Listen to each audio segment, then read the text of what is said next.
Bem-vindos, Smart Tubers, aqui é a Michele Denardi Tamburus, direto de Orlando, Flórida, com as principais decisões dos tribunais superiores da última semana.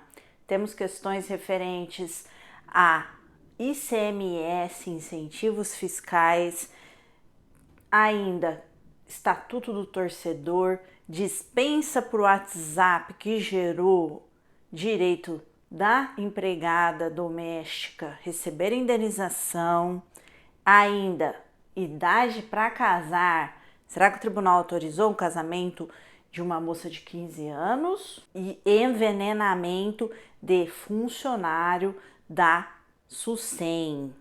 O que aconteceu em relação à decisão para indenização desse funcionário? Lembrando, pessoal, de se inscrever no canal, curtir, compartilhar, comentar o vídeo. E na semana passada eu fiz um vídeo falando sobre um novo sistema para a busca de créditos em nome do devedor e me despertou a curiosidade que eu vi uma decisão em que estendeu para conta corrente e fundos de investimento um limite legal em que se é proibido fazer bloqueio dos recursos ali depositados, que está escrito na lei que é destinado somente à poupança. E aí vem essa questão: é válido o juiz ter dado uma extensão desse direito para fundos de investimento e conta corrente, sendo que não é o que fala na lei? Eu acredito que essa decisão pode ser levada à discussão no Superior Tribunal de Justiça e vamos aguardar uma decisão definitiva sobre o caso, e eu voltarei aqui para trazer um vídeo especial só falando desse tema. E agora vamos checar no vídeo questões dos tribunais superiores.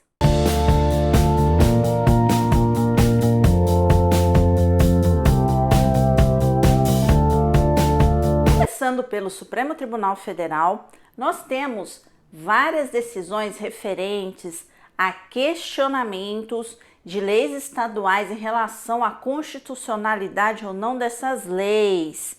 Eventualmente isso ocorre quando estados e municípios legislam, ou seja, criam leis de competência da União, ou seja, sobre assuntos que somente a União, ou seja, o governo federal, podem criar. E tem um caso especialmente relacionado a essa questão de uma lei federal que determina providências em relação à criação de leis estaduais, que é relacionado ao ICMS. Ocorreu que houve no estado do Pará criação de uma lei que dava incentivos e substituição tributária em relação ao ICMS para indústrias que usavam a farinha como base para a criação de seus produtos, por exemplo, pão, biscoito, enfim.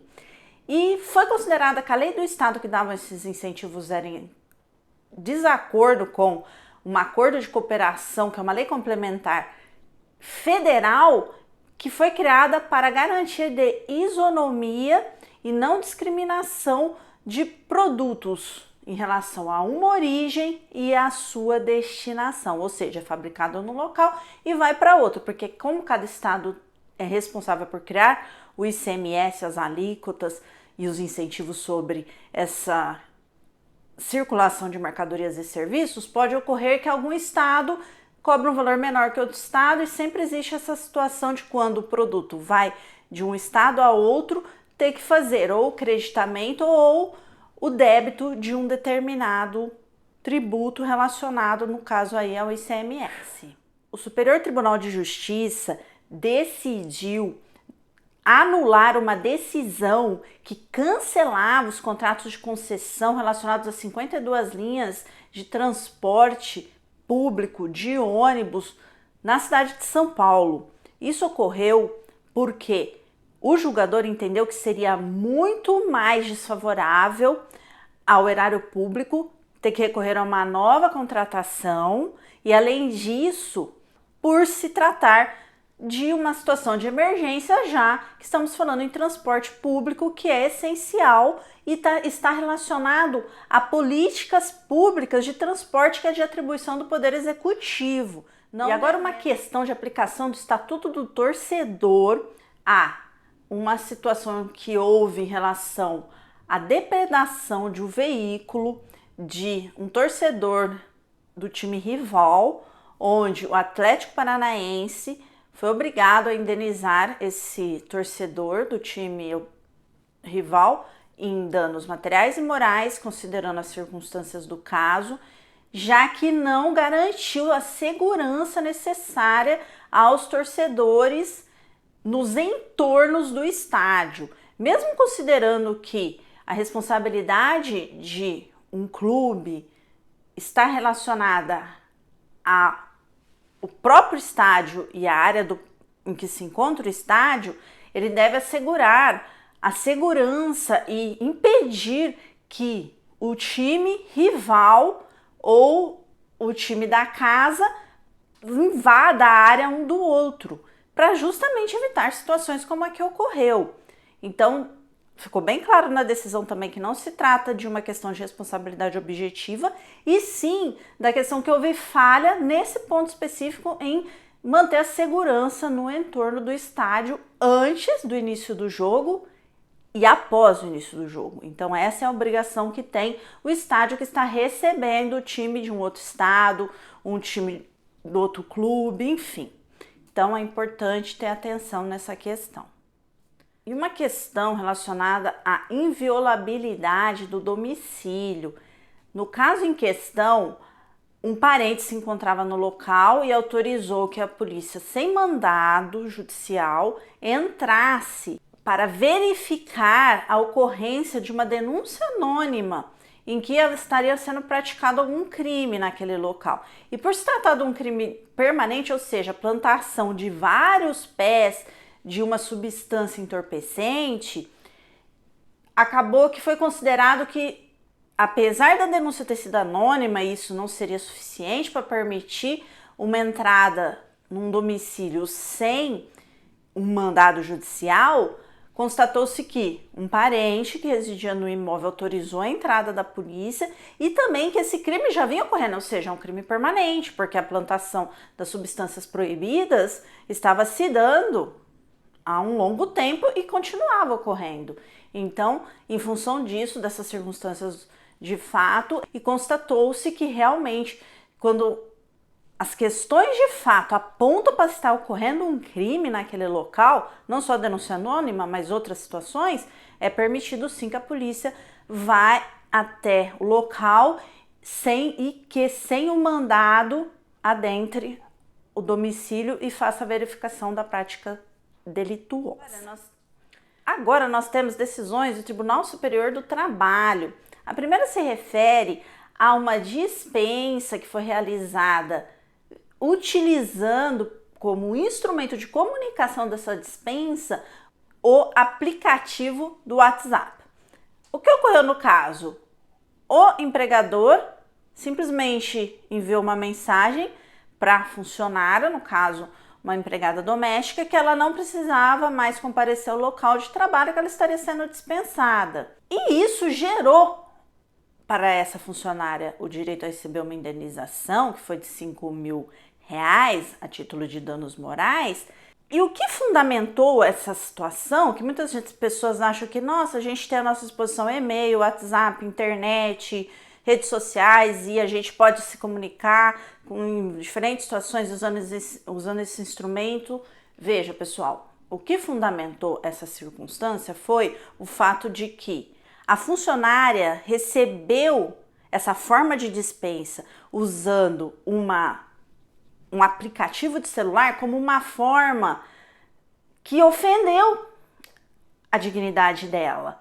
Porque, por mais que os aplicativos internet, redes sociais auxiliem nos meios de comunicação, é importante você observar que não é só a mensagem que o emissor quer comunicar que vai estar expressa ali, mas como o destinatário recebe essa informação. E nós sabemos que existem vários ruídos de comunicação. As máquinas trazem uma série de praticidades, porém, o relacionamento humano, a interação social não é substituível por esses instrumentos, por mais que as pessoas tenham usado muito isso nos dias de hoje é um uso muito equivocado desse sistema. Então, eu não critico essa decisão, eu concordo com essa decisão, porque as pessoas têm que entender que do outro lado da linha, numa rede social, existe um outro ser humano. Então, tem situações, se você teve uma pessoa que ficou empregada no seu imóvel, que é sua funcionária, foi sua funcionária, trabalhava na sua residência, você tem contato diário com aquela pessoa, o mínimo que você vai fazer é se sentar e conversar com essa pessoa, explicar os seus motivos. Isso não é retrocesso, pelo contrário, é evolução. Outra situação decidida pelo Tribunal Superior do Trabalho é a existência de adicional de insalubridade que foi reconhecida, é a existência de adicional de periculosidade que foi reconhecido porque o funcionário de uma empilhadeira, ele fazia o reabastecimento diário dessa empilhadeira, que funcionava tanto com energia elétrica como com gás GLP. E a exposição ao risco diário, mesmo que era por 10 minutos, o tempo era necessário para fazer essa troca, é um tempo em que poderia ocorrer um acidente grave, porque você está manipulando um material inflamável e existia ali o risco de explosão. Então foi reconhecido a esse funcionário o adicional de periculosidade. Nós temos agora uma decisão do Tribunal Regional do Trabalho da 15ª Região que reconheceu a um trabalhador da SUSEM o direito ao recebimento de danos morais no valor de R$100 mil, mais R$300 por mês de parcelas vencidas e vincendas, desde 1991, como adicional de trabalhador no campo, a um funcionário responsável por fazer a desinsetização, faça o envenenamento, por ser esse funcionário responsável por desinsetização da área em que havia a sua atuação de trabalho. E esse procedimento gerou para ele, funcionário, um envenenamento e vários danos à saúde, com vários sintomas e lesões crônicas que atacaram rins e outros órgãos do corpo. O funcionário começou a sentir os efeitos desse envenenamento em 2016, porém ele trabalhava com esses materiais, essas substâncias que geraram envenenamento nele desde 1991.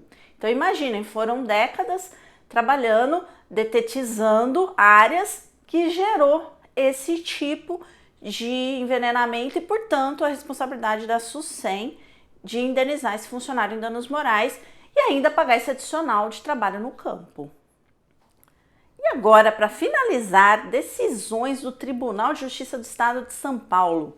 A primeira se refere a um pedido de autorização da mãe de uma menor de 15 anos para que ela possa contrair casamento com seu noivo, considerando que ela está grávida, e demonstrou que o noivo tem condições de sustentar a família e também, por estar empregado, ter um trabalho estável, ter um local de residência.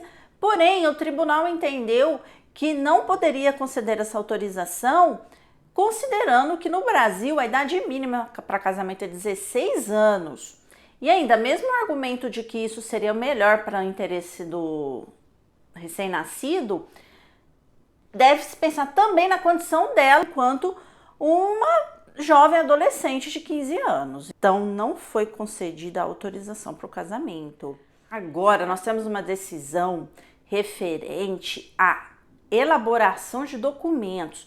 É muito importante, pessoal, quando você vai fazer um acordo, seja uma compra e venda mercantil, seja uma prestação de serviços, seja uma dissolução de sociedade, você precisa escrever com bastante clareza quem é o credor, quem é o devedor, qual o valor, em quantas parcelas.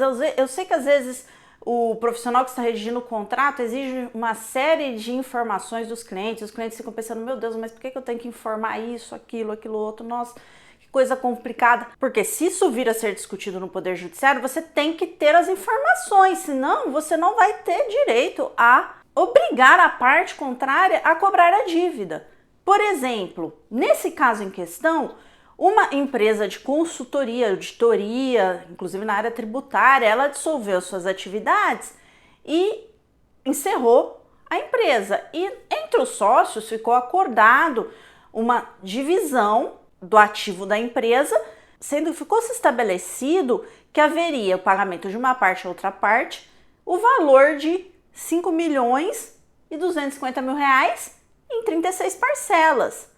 Ocorreu que o pagamento acabou que não se concretizou e a parte credora foi executar o acordo feito pelas partes e entrou com pedido de ação monitória, porque haviam anotações especificando com cálculos, planilhas e assinaturas que no final das contas não serviram como prova para o juiz falar quem era o credor e o devedor. Mesmo que existe um crédito e um débito, a forma com que as partes fizeram um acordo não foi suficiente para que servisse como prova do quem está devendo para quem e qual o valor. Então, muita atenção nisso, respeitem os procedimentos para a realização dos contratos, dos acordos, porque senão no futuro você, que é o credor, acaba saindo como devedor. Então, eu agradeço por terem assistido o vídeo até aqui.